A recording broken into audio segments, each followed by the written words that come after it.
Bismillahirrahmanirrahim. Assalamualaikum warahmatullahi wabarakatuh. Perkenalkan, nama saya Raju Rajabi, NIM 2020122375, ingin menjabarkan materi dari kelompok ke-6, yaitu problematika remaja. Jadi ini adalah peta konsep dari materi tersebut. Baiklah, kita akan membahas materi ini. Yang pertama, remaja. Dari pengertiannya dulu, apa sih remaja itu? Jadi remaja merupakan suatu fase pertumbuhan dari anak yang belum matang menuju orang dewasa yang matang. Suatu periode transisi secara biologis, psikologis, sosial. Perubahan ini terjadi dengan sangat cepat dan terkadang tanpa kita sadari itu terjadi. Selanjutnya, problematika kaum remaja. Jadi problematika kaum remaja ini bisa dibilang dengan kenakalan remaja. Kenakalannya itu ada 4. Pertama, kenakalan terisolir, kenakalan neurotik, kenakalan psikotik, dan terakhir kenakalan defek moral. Pertama, kenakalan terisolir. Kenakalan ini merupakan jumlah terbesar dari kenakalan remaja pada umumnya. Contohnya itu keinginan meniru dan ingin bekerja sama dengan gengnya. Jadi tidak ada motivasi ataupun kecemasan atau konflik batin yang tidak dapat diselesaikan. Yang kedua, ada kenakalan neurotik. Pada umumnya, remaja nakal tipe ini menderita gangguan kejiwaan yang cukup serius. Antara lain berupa kecemasan, merasa selalu tidak aman, merasa bersalah, dan berdosa, dan lain sebagainya. Ciri-cirinya, perilaku nakalnya bersumber dari sebab-sebab psikologis yang sangat dalam, dan bukan hanya berupa adaptasi pasif, menerima norma, dan nilai subkultur gang yang kriminal itu saja. Yang ketiga, ada kenakalan psikotik. Kenakalan psikotik ini sedikit jumlahnya, akan tetapi dilihat dari kepentingan umum dan segi keamanan, mereka merupakan oknum kriminal yang paling berbahaya. Ciri tingkah laku mereka adalah hampir seluruh remaja delikuen psikotik ini berasal dan dibesarkan dalam lingkungan keluarga yang ekstrim, brutal, diliputi banyak pertikaian keluarga, berdisiplin keras namun tidak konsisten, dan orang tuanya selalu menyia-nyiakan mereka sehingga mereka tidak mempunyai kapasitas untuk menumbuhkan afeksi dan tidak mampu menjalin hubungan emosionalnya akrab dan baik dengan orang lain. Yang keempat, yang terakhir, kenakalan defek moral. Kenakalan ini artinya rusak, tidak lengkap, salah, cedera, cacat, kurang.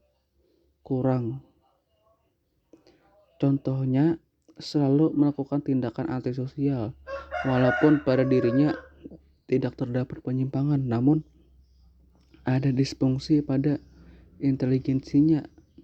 Kelemahan para remaja ini adalah mereka tidak mampu mengenal dan memahami tingkah lakunya yang jahat, juga tidak mampu mengendalikan dan mengaturnya. Mereka selalu ingin melakukan perbuatan kekerasan, penyerangan, dan kejahatan. Rasa kemanusiaannya sangat terganggu, sikapnya sangat dingin tanpa afeksi, jadi ada kemiskinan afektif dan sterilitas emosional. Selanjutnya, penanganan problematika remaja dalam psikologi pendidikan Islam. Jadi penanganannya ini ada 5. Pertama, melalui pendidikan agama. Pendidikan agama harus dimulai sejak di dalam keluarga, yaitu sejak anak masih kecil. Yang terpenting adalah peranan jiwa percaya kepada Tuhan, membiasakan, mematuhi, dan menjaga nilai-nilai dan kaidah-kaidah yang ditentukan oleh ajaran agama. Yang kedua, melalui dasar-dasar pendidikan. Pendidikan dan perlakuan yang diterima oleh anak sejak kecil merupakan sebab pokok dari kenakalan anak.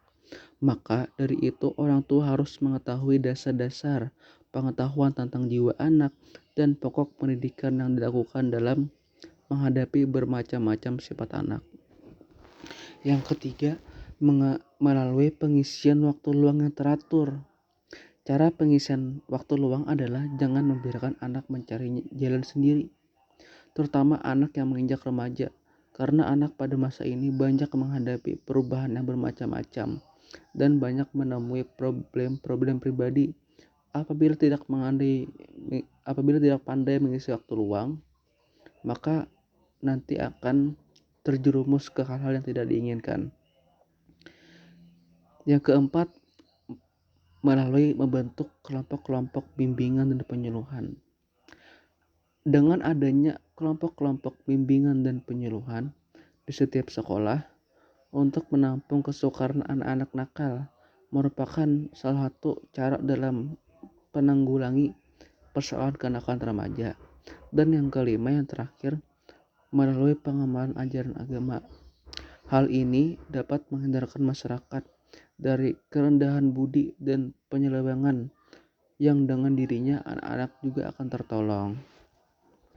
Nah, yang terakhir, pendidikan kaum remaja.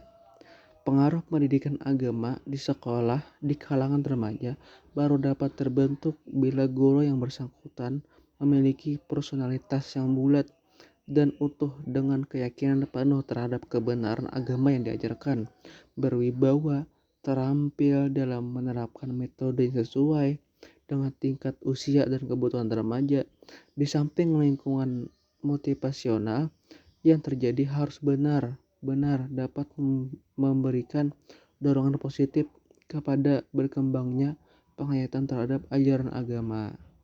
Nah, itu dia tadi penjabaran materi dari saya mengenai problematika remaja. Mohon maaf atas segala kekurangan. Semoga bermanfaat. Ulun tutup. Wallahul muwaffiq ila aqwamit thoriq. Wassalamualaikum warahmatullahi wabarakatuh.